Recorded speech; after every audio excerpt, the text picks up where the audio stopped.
오늘 함께 보실 하나님의 말씀은 신약 성경 마태복음 25장입니다. 마태복음 25장 31절로 46절 말씀.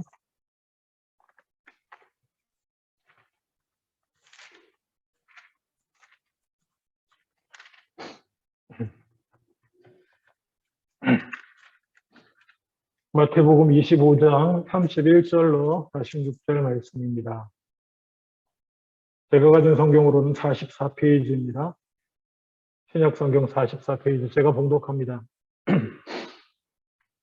인자가 자기 영광으로 모든 천사와 함께 올 때에 자기 영광의 보좌에 앉으리니 모든 민족을 그 앞에 모으고 각각 구분하기를 목자가 양과 염소를 구분하는 것 같이 하여 양은 그 오른편에 염소는 왼편에 두리라. 그때 임금이 그 오른편에 있는 자들에게 이르시되 내 아버지께 복받을 자들이여 나와 창세로부터 너희를 위하여 예비된 나라를 상속받으라. 내가 줄일 때에 너희가 먹을 것을 주었고 목마를 때에 마시게 하였고 나그네 되었을 때에 영접하였고 헐벗었을 때에 옷을 입혔고 병들었을 때에 돌아보았고 옥에 갇혔을 때에 와서 보았느니라. 이에 의인들이 대답하여 이르되 주여 우리가 어느 때에 주께서 줄이신 것을 보고 음식을 대접하였으며 목마르신 것을 보고 마시게 하였나이까.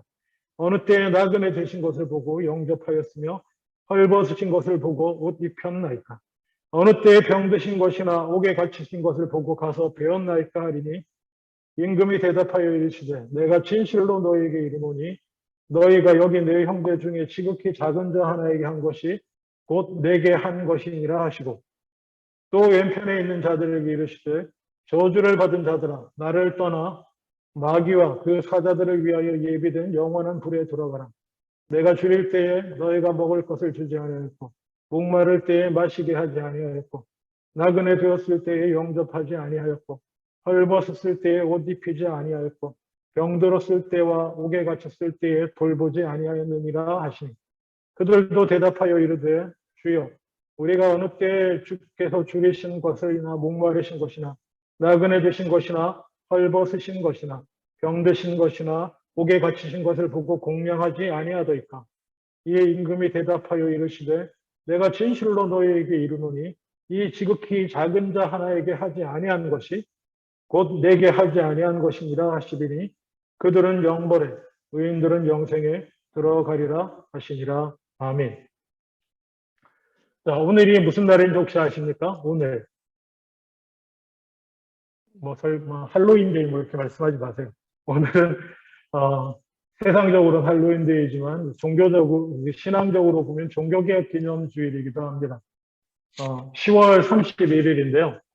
이게 종교개혁 기념주의를 어떻게 지키게 됐냐면은 종교개혁하면은 빼놓을 수 없는 어쩌면 그것을 시작한 마틴 루터가 1517년 10월 31일에 자기가 섬기던 비텐베르크 대학교의 정문에다가 그 당시 이렇게 카톨릭 교회가 발행하고 있던 면죄부에 관해서 신학적인 45개의 반박문을 이렇게 걸어 붙이고 누구든지 이 부분에 대해서 자기하고 얘기하자고 이렇게 걸어 놓은 것이 시작이 되어서 종교개혁이 시작이 되었습니다. 그게 1517년 10월 31일입니다. 그날을 기념해서 종교개혁 기념주일로 이른바 개혁 이후 카톨릭 아닌 종교개혁 전통을 따르는 모든 교회들이 이날을 기념하여 지키고 있습니다. 그래서 오늘 종교개혁 기념주일이고 해서 따로 종교개혁과 관련된 본문을 준비할까 이런 생각을 했는데요. 우리가 마태복음을 쭉 마태만의 기록을 보았지 않습니까? 근데 참으로 뭐라 그럴까요? 오늘 본문이 제가 볼 때는 딱 종교개혁 기념주일과 너무 잘 맞는 본문이에요. 종교개혁 이런 얘기하면 복잡한 얘기가 될 수 있는데 쉽게 말하면 이런 문제가 쉽게 말하면 종교개혁은 이렇게 시작됐습니다. 카톨릭 교회가 잘 커오다가 조금씩 타락해 가는데 그 타락의 결정이 뭐냐면 지금도 로마에 가면 있는 성 베드로 대성당 엄청 큰데요. 그 성당을 지어 나가다가 돈이 부족했어요. 돈이 부족해서 뭘 했냐면은 면죄부라는 걸 만들어서 팔았습니다. 이것을 사면 제가 사해진다. 제가 사해져. 이 면죄부를 산 네 동전이 땡그랑하고 이 현금함에 떨어지는 그 소리와 함께 내 죄는 사해지고 심지어 가톨릭에는 연옥 개념도 있는데 구원받지 못하고 연옥에 혹시 구원받지 못하고 먼저가 너희 친지들이래 할지라도 네가 이 면죄부를 사면 그 동전이 땅 하고 떨어지는 그 순간 천국으로 옮겨간다고. 이렇게 면죄부 영업사원들이 온 유럽을 돌아다니면서 그렇게 선전을 하고 팔고 다녔어요. 당연히 말도 안 되고 지금 생각하면 당연히 말도 안 되는 얘기입니다. 말이 된다고 생각하시나요? 그런 거 있으면 좋겠다고 생각하십니까? 예? 말이 안 되는 얘기였는데 그 당시 사람들은 여기에 확 휩쓸려갖고 이 말이 안 되는 얘기를 카톨릭 교회가 말이 되는 얘기로 합리화를 하고 있었어요.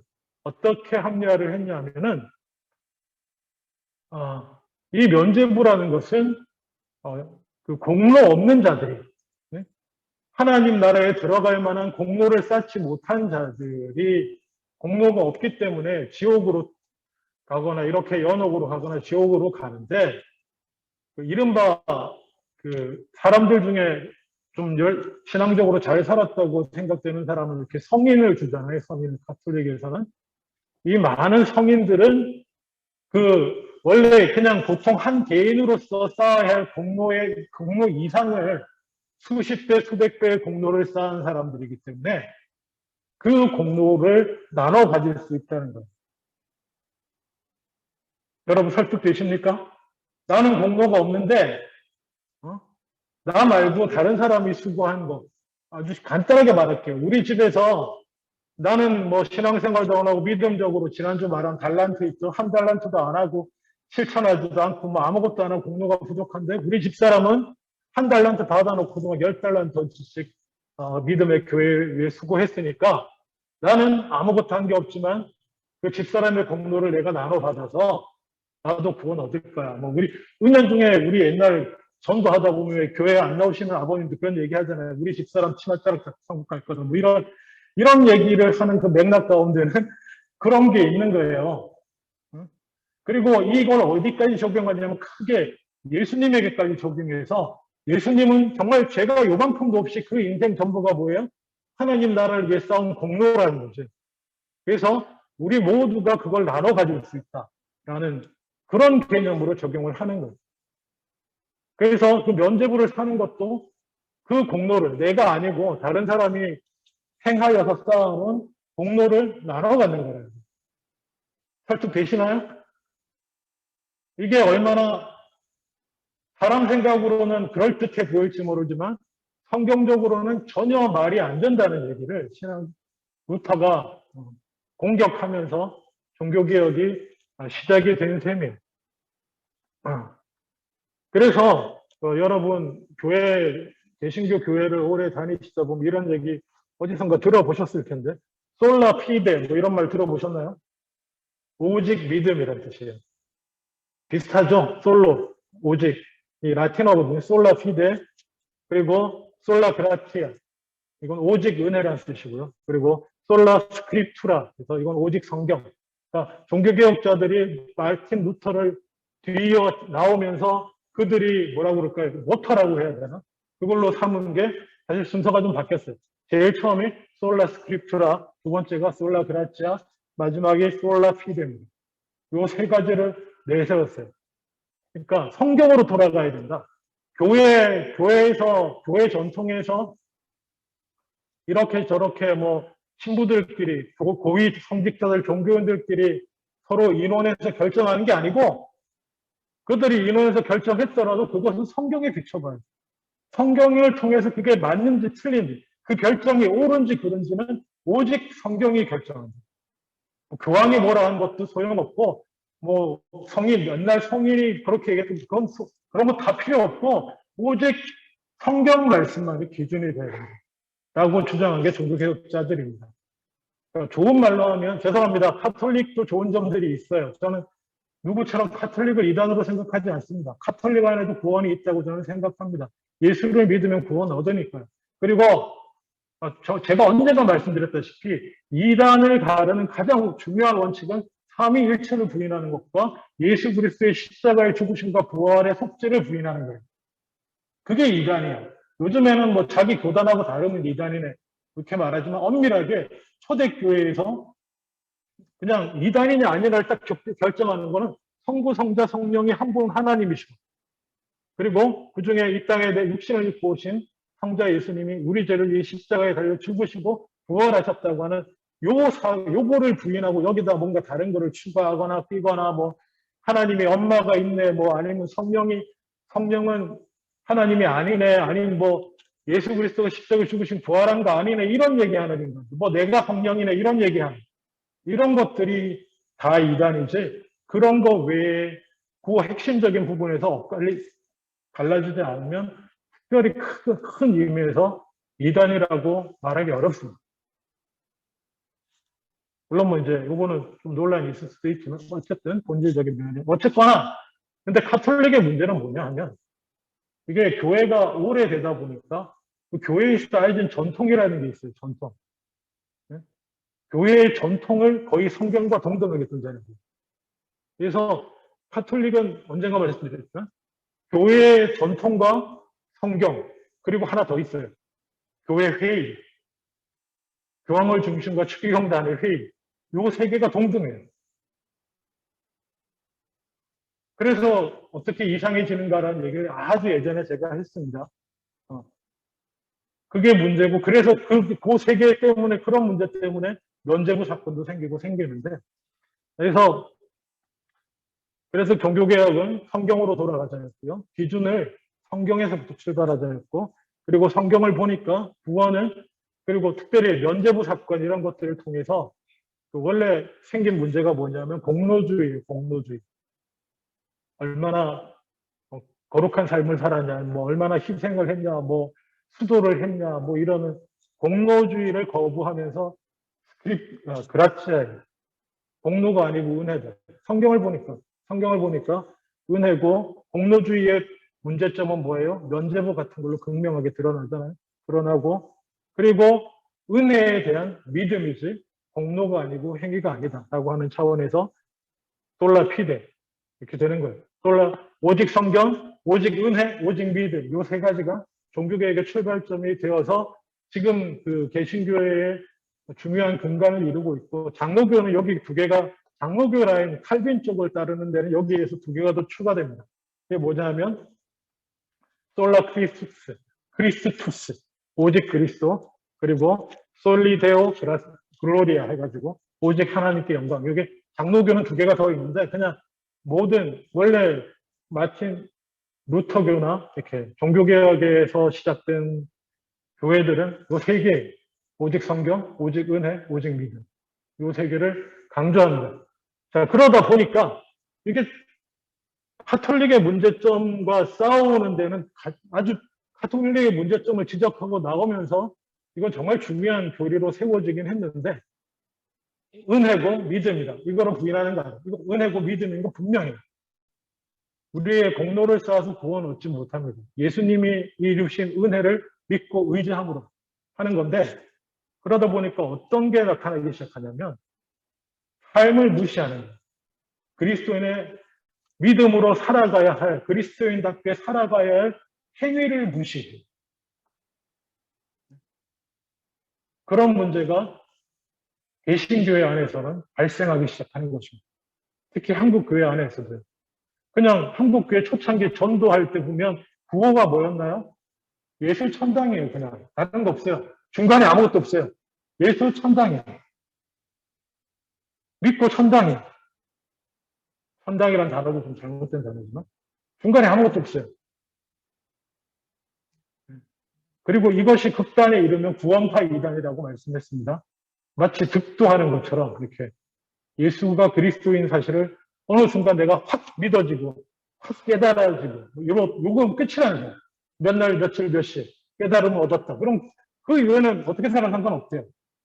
뭐 그런 식의 그런 문제가 발생하게 되는 것이고, 그러다 보니 교회에서도 성경을 말씀을 전하면서도 이렇게 로마서나 뭐 이런데 바울의 복음서나 오직 믿음 이런 구절은 열심히 설교하는데 사실은 다른 부분들도 있거든요. 성경은 다른 부분도 얘기해요. 야고보서 같은 경우 행함이 없는 믿음은 죽은 믿음. 그리고 제가 지금껏 마태복음 쭉 강의해 오지만 마태가 하는 얘기가 마태복음서에서 하는 얘기가 뭡니까? 말씀드렸죠. 마가복음은 예수를 믿음으로 예수를 통해서 하나님 나라에 가까웠다는 그 선포를 믿고 예수를 쫓아 나오면 구원 얻는 거예요. 쫓아서 그 하나님 나라에 동참하는 거예요.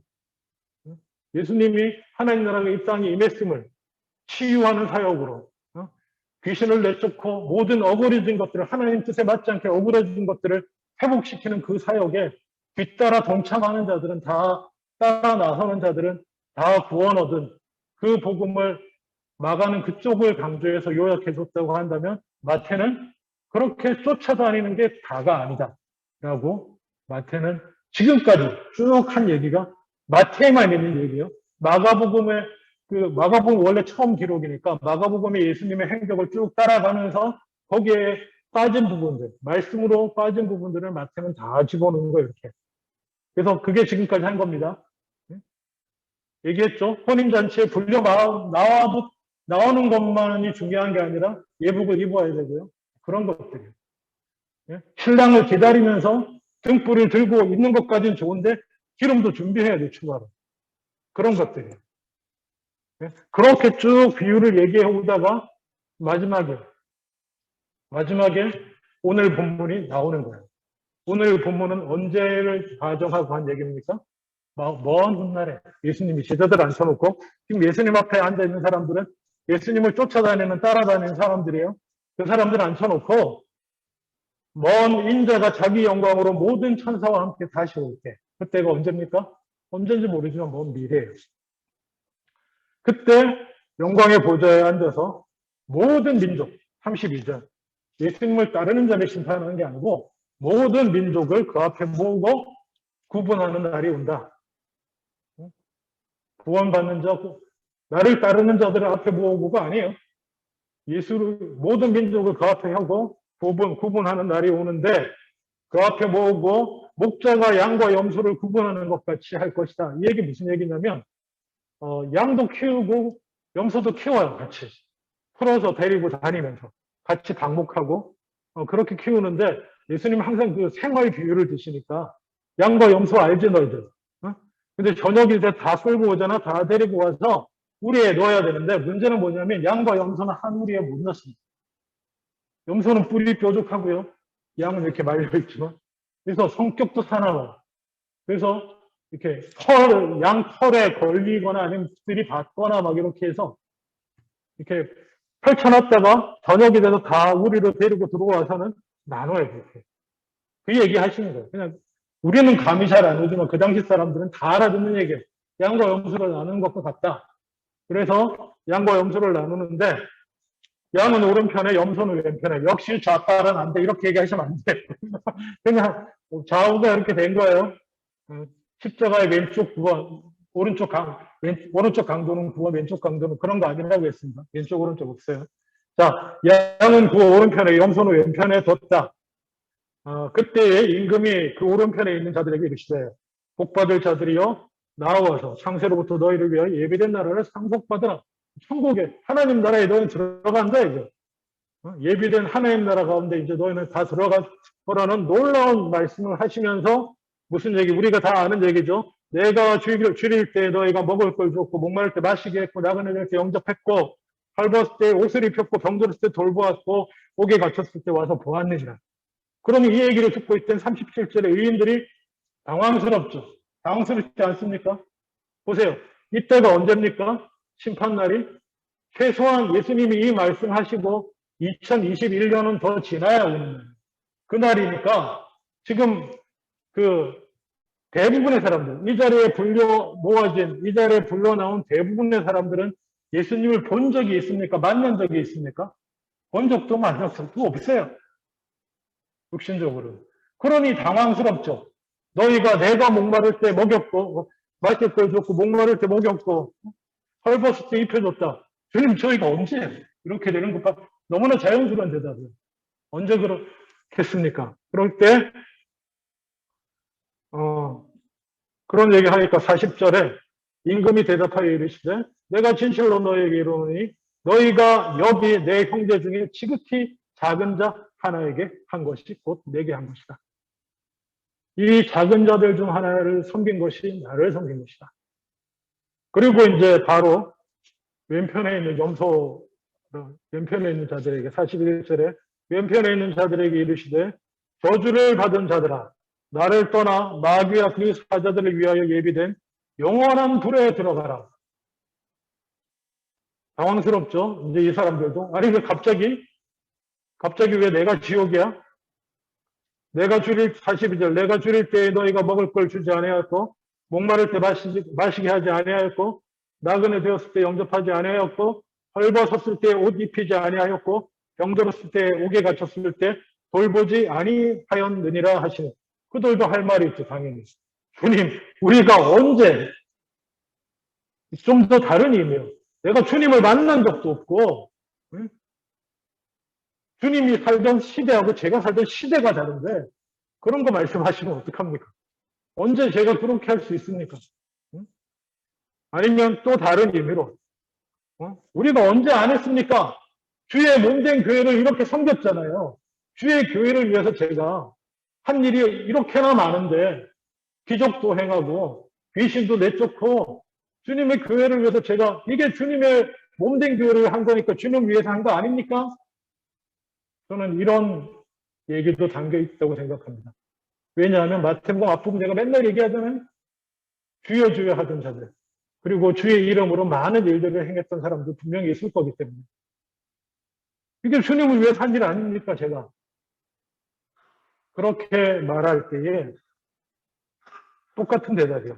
85절 이에 임금이 대답하여 이르시되 내가 진실로 너희에게 이르노니 이 지극히 작은 자 하나에게 하지 않는 것이 곧 내게 하지 아니한 것이야 하시니 인정사정 없어요. 46절에 그들은 너희들은 영벌에 의인들은 영생에 들어가리라. 이거 설교 잘 안 합니다. 부담스럽기도 하고요. 목사님들이 솔직한 얘기. 저도 부담스럽습니다. 성경에 있는데 어떡해요. 그리고 마태복음 설교하기로 저는 정했고요. 어쨌든지. 자, 여러분. 이거 어떻게 이해하실래요? 예수님이 이렇게 말씀하셨어요. 제가 어떤 설명을 여기다 달아드릴까요? 그래도 이 본문은 이렇게 이해하고 요거 생각해보고 요런 거 생각해보면 그래도 믿음으로 구원 얻는 게 맞기 때문에 이건 별로 신경 안 쓰셔도 됩니다. 이런 결론을 원하십니까? 예수님이 문제는 조그만한 번만 그럼 더 고민해보죠. 그럼 도대체 문제는 뭐냐면 누구한테 이렇게 해야 되냐? 지극히 작은 자가 누구냐? 이게 요거가 문제가 될 수 있겠죠. 그죠?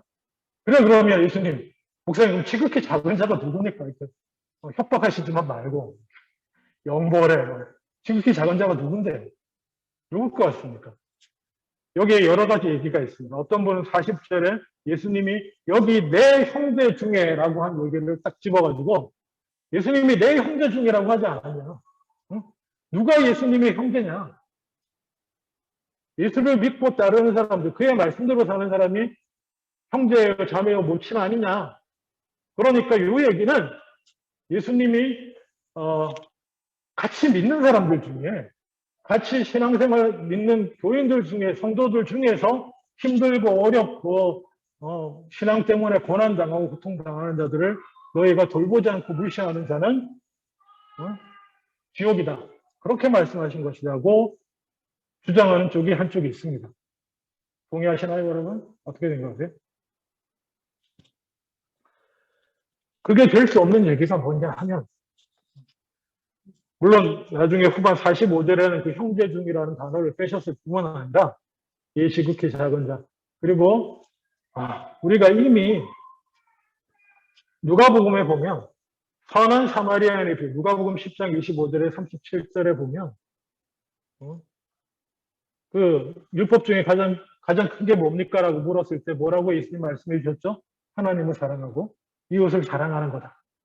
그랬더니 하나님을 사랑하고 이웃을 사랑하는 것인데 예수님이 뭐라고 말하냐면 이를 행하라.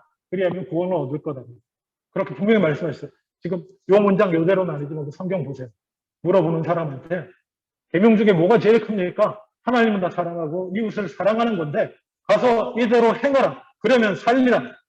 그렇게 했더니 그 사람이 이제 똑똑해 보여요. 그러니까 좀 개념 정리가 필요한 조금 학자인 척 공부하는 사람이었던 것 같아요. 이렇게 개념 카테고리 정리를 해야 될 거 아니에요. 그러면 하나님은 하나님인데 이웃을 사랑하라고 했는데 이웃이 누굽니까? 이렇게 된 거예요. 그래야 제대로 뭐 할 거 아니에요? 마치 오늘 지금 저희가 하는 것처럼 지극히 작은 자가 누굽니까? 아마 그 자리에 있었으면 이 사람은 그렇게 물었을 거예요. 주님, 지극히 작은 자가 누굽니까? 근데 예수님이 얘기하신 적이 있어요. 이웃이 누굽니까? 같은 맥락이에요, 사실은. 이웃이 누굽니까? 라고 물었더니 예수님의 대답이 뭐예요? 착한 사마리안 비유 얘기하시는 거예요. 이웃이 누구라고 안정해 말씀 안 하세요. 강도 맞는 사람이 있는데 대사장도 지나가고 레위인도 지나가고 근데 너희가 원수같이 여기고 사람 취급도 안 하는 사마리아인을 와가지고 상처를 싸매고 별 수 없고 가서 돈까지 주면서 혹시 돈이 필요하면 이거 쓰고 더 필요하면 더 쓰세요. 내가 여행 갔다 오면서 갚을게요. 이 사람 치료를 위해서. 그러고 갔다. 그리고 예수님의 포인트는 뭐예요? 제가 맨날 하는 얘기를 이제 외울 때 됐어요. 누가 이 사람의 이웃이 되어 주었느냐. 누가 이웃입니까의 대답은 이웃이 되어 주라예요. 어디서 어디까지가 이웃이다. 너를 중심으로 놓고 사돈의 8촌까지가 이웃이다. 너를 중심으로 놓고 네가 사는 시티 안에 있는 사람들이 이웃이다. 아니면 네가 사는 타운 안에 있는 사람이 이웃이다가 아니에요. 예수님 말씀은 이웃이 되어줘라고. 누가 이웃이 되어줬냐? 사마리아인이죠. 그렇다. 이웃이 되어주라는 건데 누구에게? 지극히 작은 자에게 강도 만난 자 같은 네? 강도 만난 자나 다름없는 힘들고 어려움에 동경에 처한 사람에게 네가 이웃이 되어줘야 된다. 그 얘기잖아요. 그러면 그거는 지금 믿는 자들만 얘기하는 겁니까? 아니죠. 예수님은 이미 다른 곳에서 너의 도움을 필요한 온 세계 모든 사람에게 이웃이 되어주라고, 이웃이 되어야 된다고 선포하셨어요. 그렇게 하면 살리라. 자, 그렇게 해보시겠습니까? 어쩌시겠습니까, 여러분? 예수님 말씀은 이거라고 말씀드렸죠. 전 온 세계 60억 인류 가운데 너의 도움을 필요로 하는 모든 자들에게 너는 이웃이 되어줘야 된다라는 거예요. 이건 가능한 얘기입니까? 불가능한 얘기입니까? 여러분은 1년에 몇 명쯤 섬길 수 있을 것 같아요? 예? 불가능한 얘기예요, 사실은. 이 계명을 철저히 지켜야만 구원 얻는다고 하면 내 도움을 필요로 하는 모든 사람을 내가 다 섬겨야 구원 얻는다고 하면 구원 얻을 자가 있습니까? 없습니까? 없어요. 얘기가 안 되는 거예요. 이 비슷한 얘기가 또 있습니다. 어떤 부자 청년이 와가지고 거의 같은 상황이에요. 부자 청년이 와가지고 무엇을 해 구원을 얻겠습니까? 네가 계명을 지켰냐? 예, 다 지켰습니다. 근데 한 가지 부족하다. 네가 돈이 많으니 그거 다 팔고 나를 쫓아라. 여러분 결론 다 아시죠? 그 청년 어떻게 했습니까? 고민하고 갔어요. 영혼은 구원 받아야겠는데 지옥 가면 안 될 것 같은데 재물은 버리기도 힘들고 고민하고 갔습니다. 이 얘기를 들었을 때 깜짝 놀란 사람들이 있어요. 누구요? 제자들도 깜짝 놀랐어요. 다들. 네? 그러면 그 상황 가운데 예수님 또 뭐라 그런지 아세요? 부자가 하나님 나라에 들어가기가 어찌나 어려운지 낙타가 바늘구멍을 통과하는 것보다 힘들어. 통과하는 것 같다. 주님, 그러면 누가 도대체 구원을 얻을 수 있습니까? 누가 구원을 얻습니까? 예수님의 대답은 사람으로는 안 되는데 하나님은 하실 수 있다. 그거잖아요. 자, 요거 모든 이야기를 가지고 생각을 하셔야 돼요. 이 모든 것들에 가지고 오늘의 이 문제에 답을 할 수가 있는 것입니다. 앞에 제가 지금까지 한 얘기는 뭡니까? 이게 공로로 구원 얻을 사람이 없다는 얘기를 하시는 거예요. 하나님의 계명을 지켜서 지켜서 구원 얻을 자가 없다는 거예요. 여러분, 이웃을 어디까지 섬길 수 있습니까? 어디까지? 물론 얼마 전에 다큐멘터리로 유명하신 어떤 신부님은 모든 것을 버리고 의사로서 이게 아프리카까지 가서 거기서 학교 세우고 거기서 사람들 섬기다 가셨는데 그분이 기준이면 그렇게 안 하면 보험 못 받는다. 맞습니까? 그게 성경적인가요? 그리고 어떤 분은 저한테 그렇게 옛날에 물으시더라고요. 목사님은 왜 그렇게 안 하시나요? 글쎄요. 저는 왜 그러고 있을까요? 네? 어떡할까요? 네? 저한테 물으신 분에게 물어보겠습니다. 당신은 왜 재산 안 파셔? 다 팔고 나눠주고 주님을 따라야지. 어떡하라는 겁니까? 애초에 그렇게는 못하는 것이라요. 그렇게는 안 된다는 거죠. 이웃을 사랑하면 구원받는데 하나님의 기준이 어디쯤이실 것 같아요? 하나님이 말씀하시는 완전한 이웃 사랑이 뭘 것 같습니까? 그야말로 온 인류를 다 내 도움을 필요로 하는 모든 인류를 사랑하는 건데 그게 안 되는 일이라니까요. 그렇게 해가지고 구원 못 받는다니까요. 그래서 하나님이 하신 일이 뭐예요? 이 죄인들을 위해서 죄값을 예수 그리스도를 십자가에 죽이심으로 죄값을 일단 다 치르신 거예요.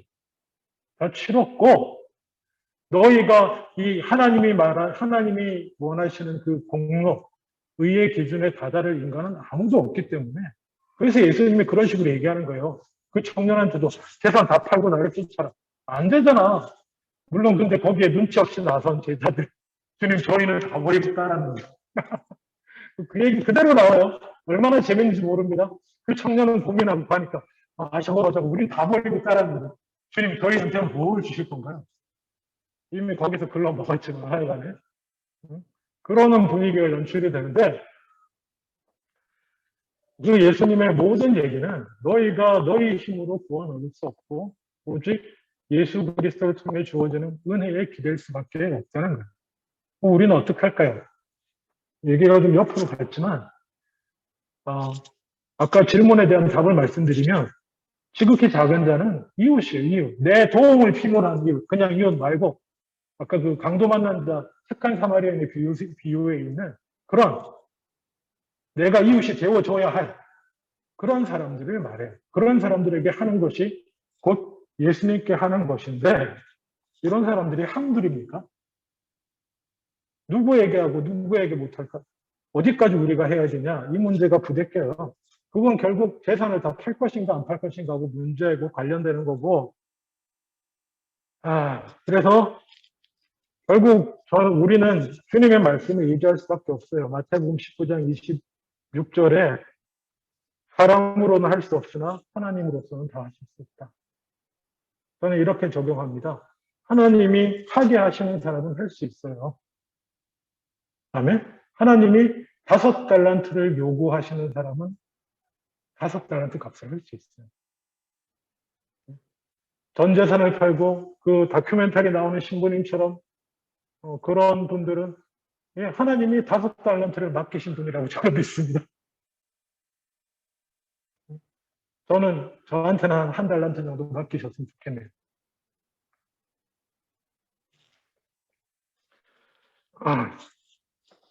말씀을 냈습니다. 그래서 이 예수님의 말씀은 이거예요. 마태를 통해서 우리에게 전해 주시는 말씀은 너희 긴장 풀지 마. 응? 구원이 예수 믿습니다. 천국행 티켓 사고 끝나는 그런 게 아니야. 응? 우리에게 맡겨주신 달란트 묻어두면 안 되는 거고 내게 주어진 달란트 분량 안에 이 지극히 작은 자들이 있는 거예요. 응? 내게 맡겨준 달란트의 분량 안에 지극히 작은 자들, 강도 만난 자와 같은 이웃이 들어있는 겁니다. 하나님이 5달란트 어치할 정도의 재능과 열정과 그런 거를 허락한 사람은 그만큼 하죠. 그거는요, 억지로가 아니고요. 그 사람은 그렇게 해요. 그렇게 살 수밖에 없어요. 일부러 무시하고 묻어주지 않는 이상 하나님이 하게 하시는 사람은 그렇게 해요. 여러분 괜히 못하는 나는 지옥 가는 거 아닌가 그런 걱정하지 마세요. 여러분 하나님을 믿고 예수 그리스도의 은혜를 의지하잖아요. 예수 그리스도의 은혜를 의지하는 우리들 근데 재산은 못 팔겠고 그럼 믿으면 안 되고 그럼 어떻게 해야 돼요? 무릎 꿇고 회개해야죠. 다른 길이 있나요? 주님 죄송합니다. 제가 그렇게는 못하는데요. 주님 용서해 주세요. 제가 할 수 있는 일이 여기까지밖에 없어요. 주님. 저는 이것밖에 못해요. 주님. 그러면 살리라. 그리스도인은 그런 삶의 자세를 가지고 있는 사람이 그리스도인들이고 그런 사람이 하나님 나라에 적합한 사람인 줄로 믿습니다. 그냥 에이 몰라 하고 돌아가면 안 돼요. 제가 그때 말씀드렸잖아요. 그 청년이 고민하면서 돌아가 버리면 안 돼요. 돌아가면 안 되고 전 재산을 팔고 나를 따르라고 했을 때 주님 앞에 무릎 꿇고 주님 저는 이거 못하겠는데 주님 저 용서해 주세요. 제가 할 수 있는 걸 할게요. 하면서 따를게요. 주님 용서해 주십시오 하고 무릎 꿇고 앉아야 되는 거예요. 살려면. 네. 주님의 은혜만을 의지합니다. 그게 그리스도인인 줄로 믿습니다. 그래서 제자들을 앉혀놓고 예수님이 이렇게 얘기하시는 이유 그리고 실제로 예수님을 따르는 제자들 안에서 문제가 발생해요. 마태는 그걸 기록합니다. 누구냐면 예수님을 쭉 처음에는 믿고 따랐지만 나중에 잘못된 사람 한 명 있죠. 제자들 중에. 가룟 유다예요. 유다는 마지막에 어떻게 끝납니까? 자살로 끝나요. 참으로 놀랍게도 가룟 유다가 자살한 얘기를 제일 처음 적는 사람은 마태입니다. 마가는 쓰지 않아요. 그리고 그 험한 얘기를 나중에 기록한 누가는 복음서에서는 안 쓰고 사도행전에 잠깐 언급을 해요. 언급할 뿐이고, 근데 구체적인 얘기는 마태가 씁니다. 왜 쓸 것 같아요? 이거 뒤에 나오는 거예요. 예수님이 하나님 나라를 운동하고 나갈 때 막 따라 나왔는데, 결국엔 예수님의 제자 중에서도 마지막까지 하나님 나라를 함께하지 못하고 떨어져 나가고 예수님을 팔고 그런 사람이 생긴다는 거예요. 그래서 이 얘기하는 거예요. 쭉 잔치에 나와도 옷을 입어야 되고 뭐 그런 거. 처음 와가지고 유다는 처음부터 다른 사람이고 처음 와서 따르거나 그런 게 중요한 게 아니고 다 한 데나리온이고 예수님이 그런 얘기 하신 것들을 마태가 다 기억하면서 쓰는 거예요. 자, 그래서 여러분 두려워하거나 당황하지 마십시오. 내게 주신 달란트만 묻어놓지 않자라는 생각을 하시면 되고 그리고 성령의 은혜로 내가 할 수 있는 데까지만 하면 됩니다. 그리고 가끔 내 마음에 도전이 되는데 도저히 할 수 없는 일들이 있을 때는 그냥 무릎 꿇고 회개하세요. 그냥 주님, 저는 지금 못하겠습니다. 지금 못하는 거죠. 그렇게 울고 회개하고 은혜만 바라고 그렇게 사는 거예요. 우리는. 그래서 종교개혁을 지으면서 말씀드립니다. 믿음으로 구원 얻는데요. 그게 아무것도 안 한다는 뜻이 아니에요. 아무것도 안 해도 된다는 뜻이 아닙니다. 한 달란트 묻어놔도 된다는 뜻이 아니에요. 예수님이 이렇게 세게 말씀해요. 한쪽은 영벌에, 한쪽은 영생에. 이렇게 강력하게 말씀하신 것은 다 이유가 있으셔서 그런 거예요. 기도하겠습니다. 아버지 하나님, 믿음으로 구원 얻게 해주시니 감사합니다. 우리가 얼마나 많은 일을 하고 얼마나 많은 숨김과 사랑과 실천과 수고와 헌신과 희생을 하는 것을 보시고 구원해 주시는 것이 아니고 그냥 주님을 의지하는 것으로 구원해 주시네 감사합니다. 바라기는 이것이 아무것도 안 해도 된다는 뜻이 아니라는 것을 잊지 말게 해주시오. 우리가 할 수 없기에 주님이 눈 감아 주시는 것과 해야 안 하는 것과는 다른 것입니다.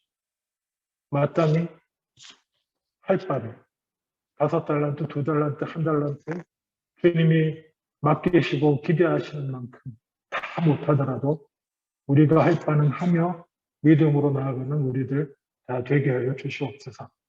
감사드리고 예수님 이름으로 기도합니다. 아멘.